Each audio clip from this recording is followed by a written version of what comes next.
ఈ సమాజంలో మనం ఎన్నో గొప్ప గొప్ప పనులు చేస్తే మనకి చిన్న మంచి పేరు అయితే దక్కుతుంది. కానీ ఒక్క చెడ్డ పని చేసినా కూడా మనకి చాలా పెద్ద చెడ్డ పేరు అయితే దొరుకుతుంది. ఇదే విషయాన్ని మనకి అర్జునుడికి శ్రీకృష్ణుడు అయితే భగవద్గీతలో బోధిస్తూ ఉన్నాడు.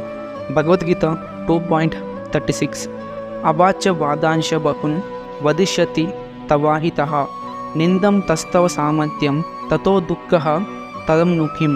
ఈ యొక్క శ్లోకానికి అర్థం ఏంటంటే, అర్జున, నీ శత్రువులు నీ యొక్క పరాక్రమాన్ని నిందిస్తారు. వారు నిన్ను అనేక రకాలుగా దుర్భాషలు అయితే ఆడతారు. నేను నలుగురు నానా విధాలుగైతే అనుకుంటారు. ఇప్పటి వరకు నువ్వు నీ యొక్క పరాక్రమాన్ని చూపించి ఎంతో గొప్ప పేరైతే తెచ్చుకున్నావు. కానీ ఇప్పుడు నువ్వు తీసుకుని ఈ యొక్క నిర్ణయం కారణంగా నీ యొక్క పేరు ప్రఖ్యాతులు అన్నీ కూడా పోతాయి. నీకు దీనికన్నా దుఃఖమైనది, దీనికన్నా బాధాకరమైనది ఇంకేదైనా ఉంటుందా అని అర్జునుని అయితే శ్రీకృష్ణుడు అడుగుతూ ఉన్నాడు. ఎప్పుడు కూడా మీ యొక్క పేరు ప్రఖ్యాతులు పెరిగేలా ప్రవర్తించండి, తగ్గేలా కాదు. జై శ్రీకృష్ణ.